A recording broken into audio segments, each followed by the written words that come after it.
Hebreus, capítulo 1. Antigamente Deus falou, muitas vezes e de muitas maneiras, aos pais pelos profetas. Mas nestes últimos dias, nos falou pelo Filho, a quem constituiu herdeiro de todas as coisas, e pelo qual também fez o universo. O Filho, que é o resplendor da glória de Deus, e a expressão exata do seu ser, sustentando todas as coisas pela sua palavra poderosa. Depois de ter feito a purificação dos pecados, assentou-se à direita da majestade, nas alturas, tendo se tornado tão superior aos anjos, quanto herdou mais excelente nome do que eles. Pois a qual dos anjos Deus em algum momento disse: Você é meu filho, hoje eu gerei você. E outra vez, eu lhe serei pai, e ele me será filho. E novamente, ao introduzir o primogênito no mundo, diz: E todos os anjos de Deus o adorem. Ainda quanto aos anjos diz: Aquele que a seus anjos faz ventos, e a seus ministros labareda de fogo. Mas a respeito do Filho diz: O teu trono, ó Deus, é para todo sempre. Cetro de justiça é o cetro do teu reino.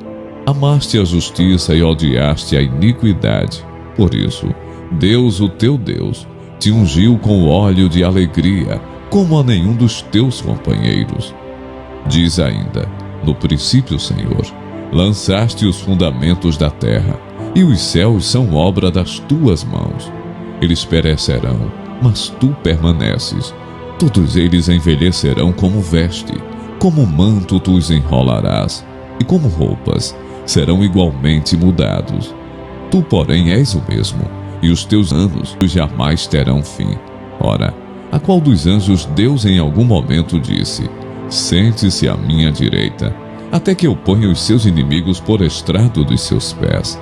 Não são todos eles espíritos ministradores, enviados para serviço, a favor dos que hão de herdar a salvação? Hebreus, capítulo 2. Por esta razão, importa que nos apeguemos com mais firmeza às verdades ouvidas, para que delas jamais nos desviemos. Porque se a palavra falada por meio de anjos se tornou firme, e toda transgressão ou desobediência recebeu justo castigo, como escaparemos nós, se não levarmos a sério tão grande salvação? Esta tendo sido anunciada inicialmente pelo Senhor, depois nos foi confirmada pelos que a ouviram. Também Deus testemunhou juntamente com eles, por meio de sinais, prodígios, vários milagres e a distribuição do Espírito Santo, segundo a sua vontade. Pois não foi a anjos que Deus sujeitou o mundo que há de vir, sobre o qual estamos falando. Pelo contrário, alguém em certo lugar deu testemunho dizendo: Que é o homem, que dele te lembres, ou o filho do homem, que o visites. Fizeste-o por um pouco, menor do que os anjos, e de glória e de honra o coroaste. Todas as coisas sujeitaste debaixo dos seus pés. Ora, ao lhe sujeitar todas as coisas, nada deixou fora do seu domínio. Neste momento, porém, ainda não vemos todas as coisas a ele sujeitas. Vemos, porém, aquele que por um pouco foi feito menor do que os anjos, Jesus, que por causa do sofrimento da morte foi coroado de glória e de honra, para que pela graça de Deus provasse a morte por todos. Porque convinha que Deus, por causa de quem e por meio de quem todas as coisas existem, conduzindo muitos filhos à glória, aperfeiçoasse por meio de sofrimentos o autor da salvação deles. Pois tanto o que santifica como os que são santificados, todos vêm de um só. É por isso que Jesus não se envergonha de chamá-los de irmãos, dizendo: A meus irmãos declararei o teu nome, no meio da congregação eu te louvarei. E outra vez, eu porei nele a minha confiança. E ainda, eis aqui estou eu, e os filhos que Deus me deu. Visto, pois, que os filhos têm participação comum de carne e sangue, também Jesus igualmente participou dessas coisas, para que, por sua morte, destruísse aquele que tem o poder da morte, a saber, o diabo, e livrasse todos os que pelo pavor da morte estavam sujeitos à escravidão por toda a vida. Pois ele evidentemente não socorre anjos, mas socorre a descendência de Abraão. Por isso mesmo, era necessário que em todas as coisas ele se tornasse semelhante aos irmãos, para ser misericordioso e fiel, sumo sacerdote nas coisas referentes a Deus, e para fazer propiciação pelos pecados do povo. Pois naquilo que ele mesmo sofreu, quando foi tentado, é poderoso para socorrer os que são tentados. Hebreus, capítulo 3. Por isso, santos irmãos, vocês que são participantes da vocação celestial, considerem atentamente o apóstolo e sumo sacerdote da nossa confissão, Jesus, o qual é fiel àquele que o constituiu, como também Moisés foi fiel em toda a casa de Deus. No entanto, assim como aquele que edifica uma casa tem maior honra do que a casa em si, também Jesus tem sido considerado digno de maior glória do que Moisés.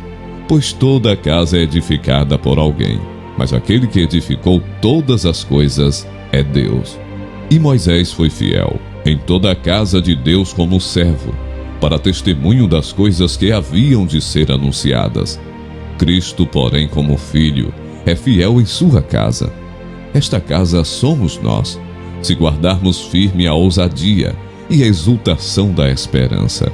Por isso, como diz o Espírito Santo, hoje, se ouvirem a sua voz, não endureçam o coração como foi na rebelião, no dia da tentação no deserto, onde os pais de vocês me tentaram, pondo-me à prova, e viram as minhas obras durante 40 anos. Por isso me indignei contra essa geração e disse: o coração deles sempre se afasta de mim, e eles não conheceram os meus caminhos. Assim jurei na minha ira: não entrarão no meu descanso. Tenham cuidado, irmãos, para que nenhum de vocês tenha um coração mau e descrente, que se afaste do Deus vivo. Pelo contrário, animem uns aos outros todos os dias, durante o tempo que se chama hoje, a fim de que nenhum de vocês seja endurecido pelo engano do pecado, porque temos nos tornado participantes de Cristo, se de fato guardarmos firmes até o fim a confiança que desde o princípio tivemos. Como se diz: hoje, se ouvirem a sua voz, não endureçam o coração, como foi na rebelião. E quem foram os que ouviram e mesmo assim se rebelaram?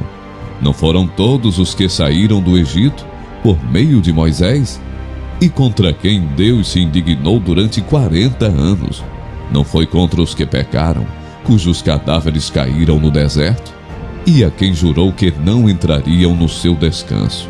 Então aos que foram desobedientes?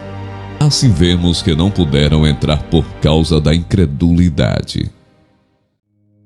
Hebreus, capítulo 4.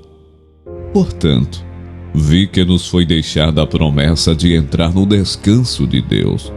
Tenhamos cuidado para não parecer que algum de vocês deixou de alcançá-la, porque também a nós foram anunciadas as boas novas, exatamente como aconteceu com eles.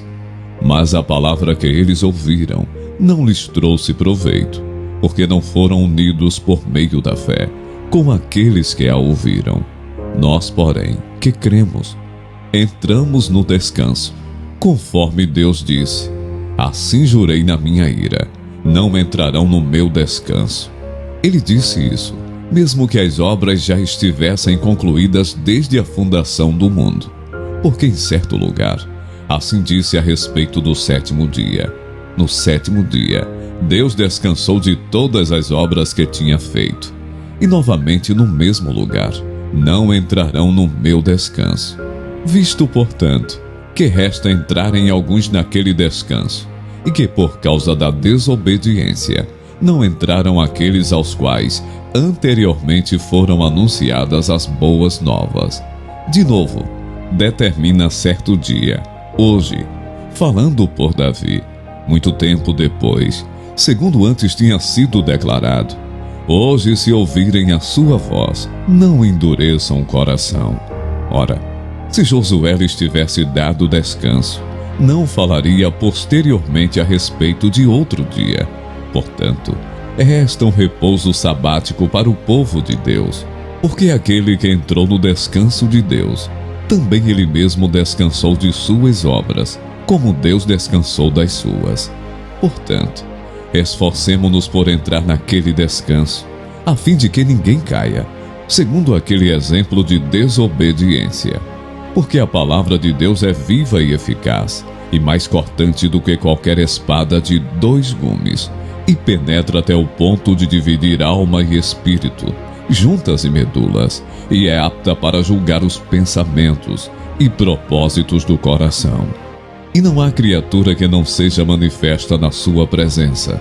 Pelo contrário, todas as coisas estão descobertas e expostas aos olhos daquele a quem temos de prestar contas. Tendo, pois, Jesus, o Filho de Deus, como grande sumo sacerdote, que adentrou os céus, conservemos firmes a nossa confissão. Porque não temos sumo sacerdote que não possa se compadecer das nossas fraquezas. Pelo contrário, ele foi tentado em todas as coisas, à nossa semelhança, mas sem pecado. Portanto, aproximemo-nos do trono da graça com confiança, a fim de recebermos misericórdia e encontrarmos graça para ajuda em momento oportuno.